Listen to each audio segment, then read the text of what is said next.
La palabra mágica plástico proviene del griego plásticos, que significa simplemente moldear o dar forma. La necesidad de moldear y mejorar los materiales de la naturaleza es tan antigua como el hombre. El bronce, una mezcla de hierro y estaño que puede moldearse sometiéndolo al calor, fue, de algún modo, uno de los primeros plásticos. Pero fue la revolución industrial del siglo XIX la que estimuló la creación de plásticos y creó una enorme demanda de materiales que pudieran manipularse y moldearse fácilmente. En el siglo XIX se quería desarrollar el marfil artificial. A mitad de siglo, el elefante africano estaba en peligro de extinción debido al exterminio que sufría por parte de los cazadores, quienes buscaban sus colmillos para convertirlos en bolas de billar. Alexander Parkes, un inventor inglés, descubrió un tipo de plástico parecido al marfil, al que llamó parkesina, y que ganó una medalla de bronce en la Exposición Universal de Londres de 1862. Parkes descubrió que la celulosa, las fibras vegetales de la madera y el algodón, mezcladas con ácido nítrico y un agente solvente o disolvente, se endurecían y al calentarse formaban un material ligero, fuerte y moldeable. Este medallón tan hábilmente trabajado está hecho de parkesina, al igual que este bastón tallado y estas molduras decorativas.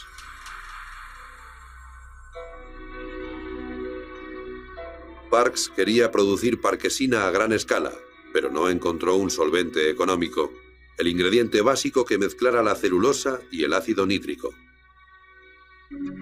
John Wesley Hyatt, impresor e inventor americano, tomó el relevo de Parkes.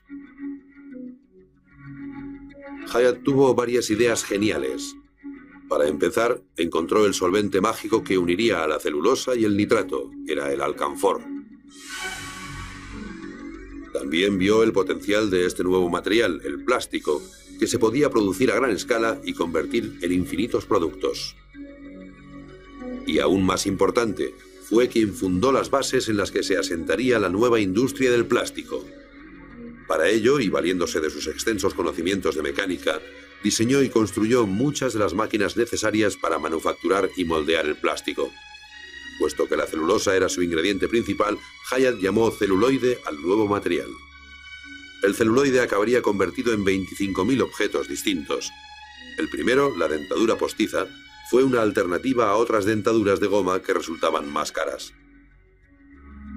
Pero el celuloide despegó de verdad cuando a Hyatt se le ocurrió crear cuellos y puños de camisa postizos e impermeables.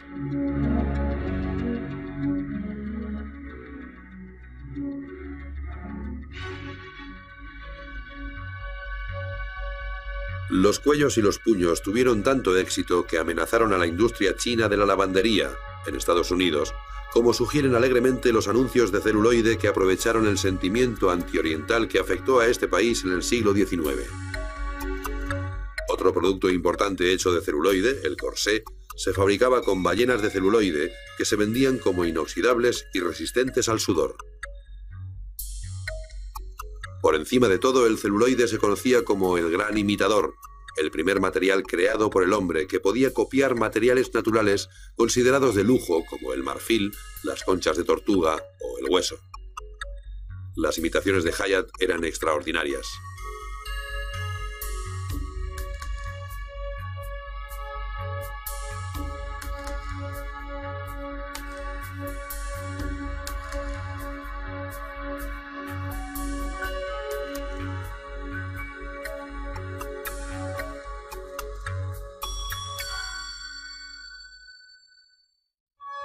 El éxito del celuloide fue espectacular. El primer plástico parecía capaz de casi todo, y cuando su inventor dio con una forma de cortar hojas finas de este material para utilizarlo como una capa continua, nació una nueva industria. A principios del siglo XX se producían cada año más de 36 millones de kilos de película. El celuloide tuvo éxito a pesar de contener un defecto mortífero. Al estar compuesto en gran parte de ácido nítrico, se trataba de un material extremadamente inflamable. Esto creó un problema insólito con las bolas de billar, que eran el producto para el que se había inventado el celuloide. a menudo, tras ser golpeadas, explotaban, provocando el caos y el terror entre los presentes.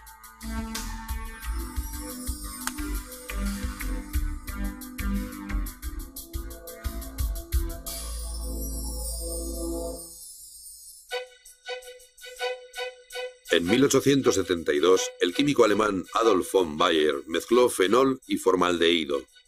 Los puso en el tubo de ensayo y al cabo de poco se desbordaron en una llama gaseosa.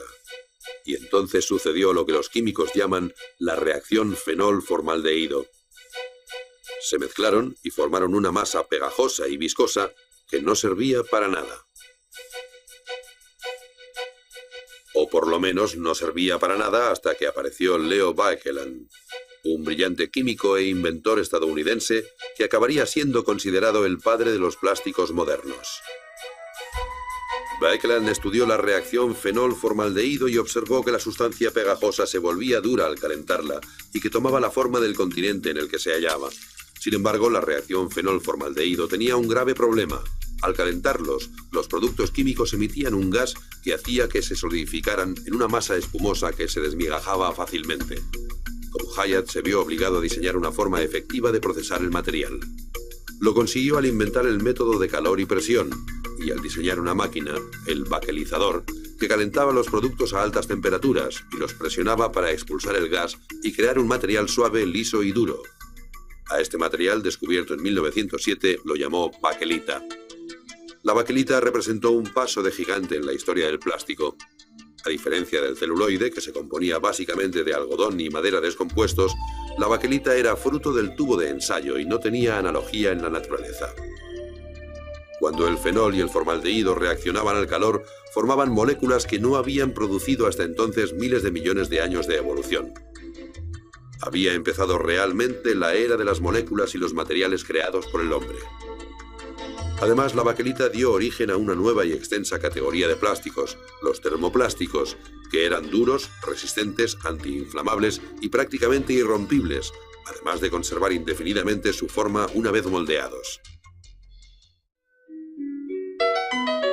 La bakelita, el material de los 1000 usos, permitió fabricar teléfonos, cámaras, relojes, radios, joyas y sí, bolas de billar que no explotaban. Tras la Primera Guerra Mundial, la bakelita fue considerada por los diseñadores como el material de su era, no porque imitara de forma efectiva los materiales tradicionales, sino porque era artificial, es decir, no natural. Las fibras artificiales llegaron en 1939 de la mano de Wallace Carothers y la empresa DuPont, que buscaban un sustituto para la seda natural. Carothers partió de sustancias de la propia seda y logró un nuevo polímero, la poliamida, que comercialmente se llamó nylon. A principios de siglo se desarrolló en Francia un material semisintético creado de celulosa tratada químicamente llamado rayón. Era una especie de seda para la mujer y se hizo muy popular, especialmente en los años 30, cuando formaba parte del 85% de las prendas de vestir. No obstante, el rayón tendía a deformarse, a pegarse a la piel e incluso a disolverse. En 1927, la empresa DuPont inició la investigación secreta de un nuevo tejido llamado Fibra 66. Al frente del proyecto estaba un científico de la Universidad de Harvard, Wallace Carothers, contratado para hacer investigación pura, es decir, investigación sin fines comerciales. Fue uno de los más importantes investigadores del nuevo material. Verificó y dibujó las estructuras encadenadas de las moléculas de plástico y desató la era del diseño molecular.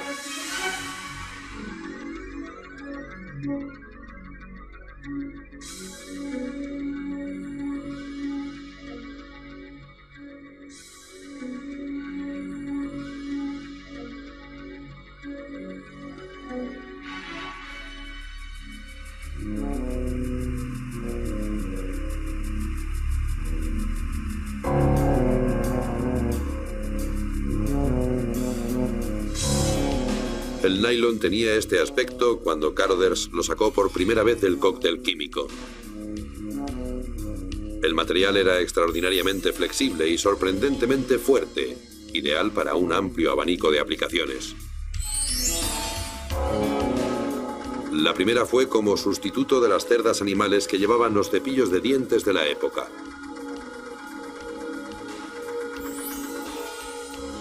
Pero la empresa DuPont tenía en mente un mercado más glamoroso y lucrativo, la seda, en concreto las medias de seda, que eran caras además de frágiles. DuPont invirtió mucho tiempo y dinero en diseñar la maquinaria necesaria para producir a gran escala el hilo de nylon y tejerlo para fabricar medias. El eco que produjeron las nuevas medias fue extraordinario. La empresa anunció que eran fuertes como el acero, finas como una tela de araña.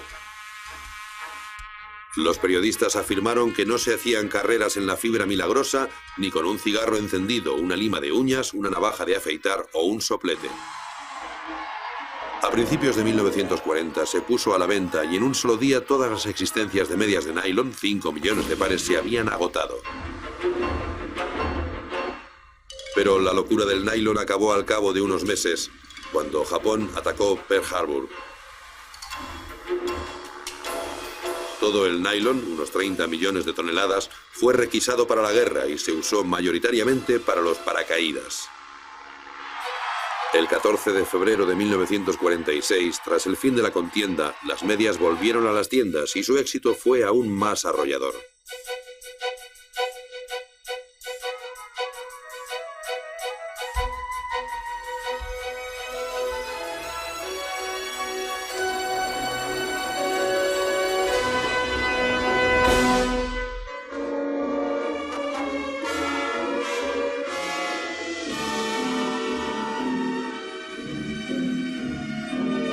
Fue durante la Segunda Guerra Mundial cuando el plástico, con toda su magia y versatilidad, se puso a prueba. Debido a la escasez de materiales, la industria tuvo que imitar, duplicar y mejorar los recursos naturales difíciles de conseguir, especialmente el caucho. Durante la guerra, la necesidad militar de caucho fue muy alta. Wallace Carothers, que desarrolló el nylon, sentó las bases para la industria del caucho artificial en 1930, al desarrollar el neopreno. Al contrario que el caucho natural, que tarda 7 años en formarse, el caucho sintético podía polimerizarse en horas. Siguiendo órdenes del Ministerio de Defensa, se lanzó una industria del caucho sintético de miles de millones de dólares de la noche a la mañana.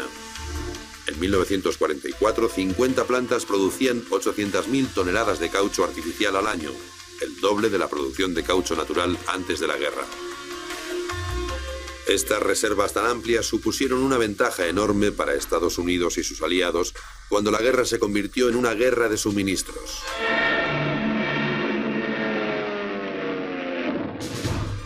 El plástico ofrecía una ayuda crucial en otro frente, el asedio aéreo al que fue sometida Gran Bretaña por parte de la aviación alemana.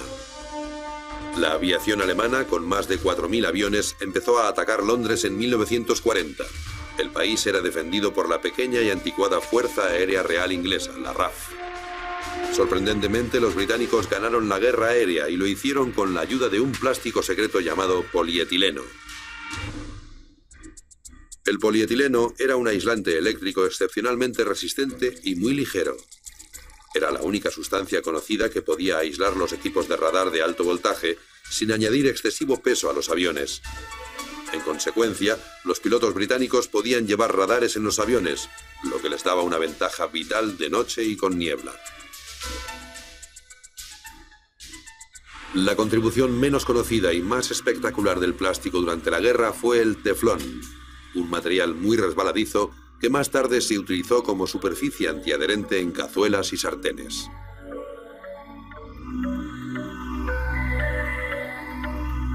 Los químicos de la empresa DuPont descubrieron esta resina en 1938 en el fondo de un cilindro que a primera vista parecía vacío.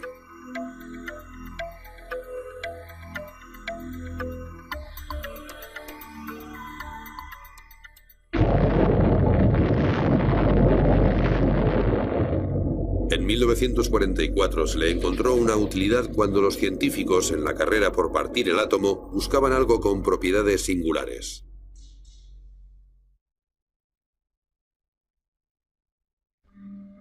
El diseño molecular de los productos químicos no fue más que el primer paso en el desarrollo de nuevos plásticos.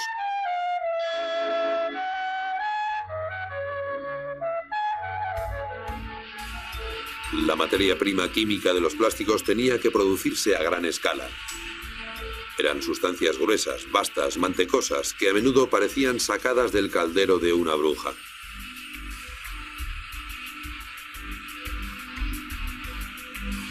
Estas gotas de pulpa sintética se comprimirían en hojas, bolitas, polvos y resinas que podían convertirse en hebras y en películas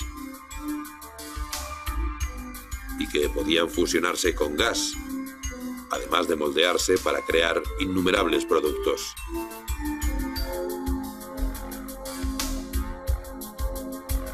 Este era, más que cualquier otro, el milagro de los plásticos, la pura plasticidad, la posibilidad de transformarlo en cualquier forma imaginable.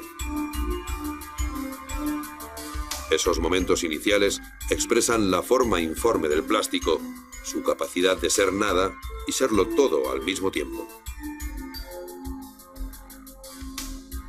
Esa capacidad se demostró una y otra vez, finalizada la Segunda Guerra Mundial, con la fabricación de miles de productos. Uno de los productos que tuvo mayor aceptación fue una línea de fiambreras llamadas Tupperware.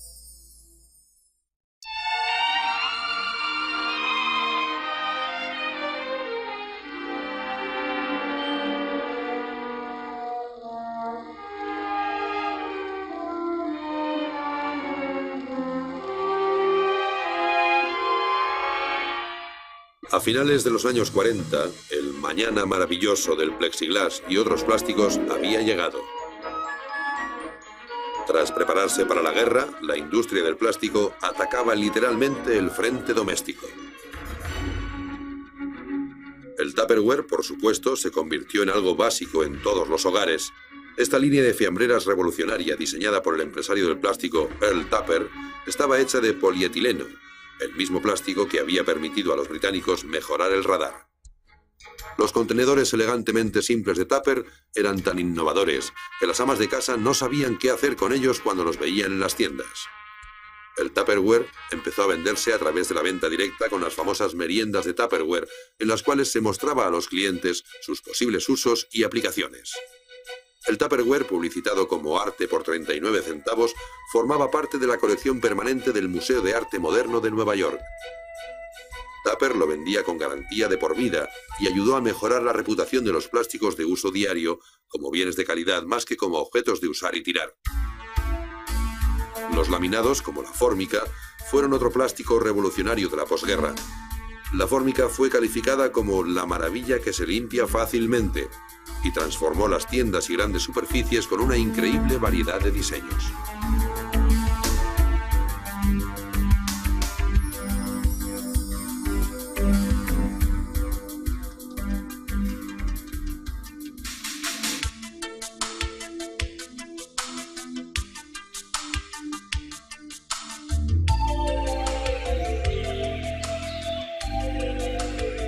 A mediados de los años 50, el plástico estaba tan extendido que sin él, multitud de objetos de uso diario no existirían. El mundo se estaba rehaciendo, plastificando, trocito a trocito. Un renacimiento material único del siglo XX. Una técnica de producción revolucionaria llamada moldeado por inyección incrementó todavía más la avalancha de productos derivados del plástico. Entre otros hitos del plástico durante los años 50 se encuentran la espuma de poliuretano, el Corvette de 1953, con carrocería ultraligera pero resistente de fibra de vidrio, la película transparente que prometía aislamiento total de gérmenes y olores extraños, los muebles moldeados en una sola pieza para adaptarse al cuerpo, y una nueva necesidad, la televisión, insertada como las radios de la época en una carcasa de fenol tipo baquelita. En los años 50 el plástico lo prometía todo, incluso prometía protegernos de la lluvia radioactiva, como sugiere este traje antirradiación, fabricado con el caucho sintético más avanzado. Cuando los exploradores rescataron los tesoros del Titanic hace algunos años, uno de los aspectos más sorprendentes del botín debió ser que no había ni un elemento hecho de plástico.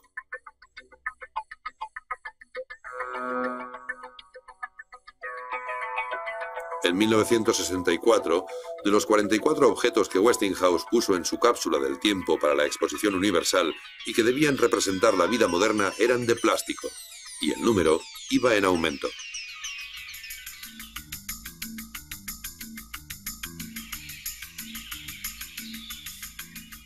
El plástico se usaba para construir hogares futuristas, como esta cúpula geodésica en las montañas de Hollywood, erigida en un solo día. El Dacron y otras fibras antiarrugas dispararon la revolución de la ropa que no necesita plancharse.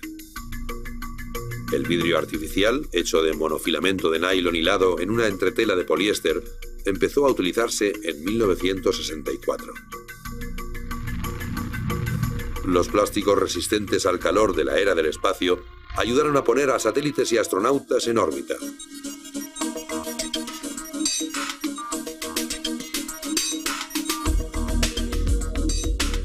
La moda también acogió el plástico y se adentró en estilos de la era espacial. Incluso el mundo del arte quedó fascinado por el plástico. En 1969, los artistas Christo y Jean-Claude envolvieron 2,5 kilómetros de costa australiana con 93.000 metros cuadrados de tejido sintético y 56 kilómetros de cuerda de polipropileno.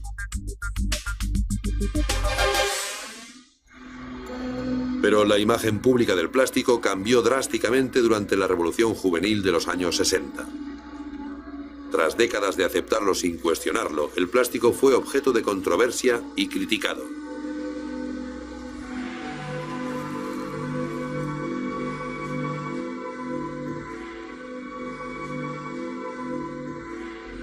Miles de millones de botellas de refrescos y de bolsas de plástico contribuyeron a su mala imagen, llenando los basureros de residuos no biodegradables que podían durar millones de años.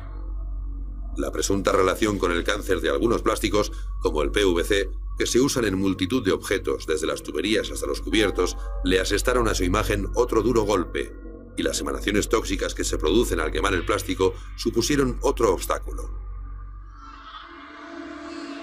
Uno de los problemas ecológicos derivado del uso de plásticos afecta a las focas, ya que se estima que alrededor de 40.000 quedan estranguladas en redes y tiras de plástico cada año. Al recibir tantas críticas, la industria del plástico se defendió argumentando que el plástico es bueno para el medio ambiente porque precisa mucha menos energía para producirse que los materiales que sustituye. A la vez, los fabricantes de plástico lanzaron una gran campaña educativa sobre reciclaje. A finales de los años 90 se reciclaban más de 30.000 contenedores de plásticos rígidos. Cada año la empresa Willman Company salva más de 3.000 millones de botellas del basurero y ayuda a convertir la basura en ropa de calle y de deporte de última moda. Los fabricantes de plástico también han desarrollado plásticos verdes, polímeros producidos de maíz y otros cultivos que se biodegradan como la piel de un plátano. Desgraciadamente, los plásticos verdes no son todavía lo bastante baratos o resistentes como para usarlos en la mayoría de productos de plástico. Y el reciclaje es limitado, ya que muchos plásticos se degradan cada vez que se los recicla y finalmente acaban en el basurero.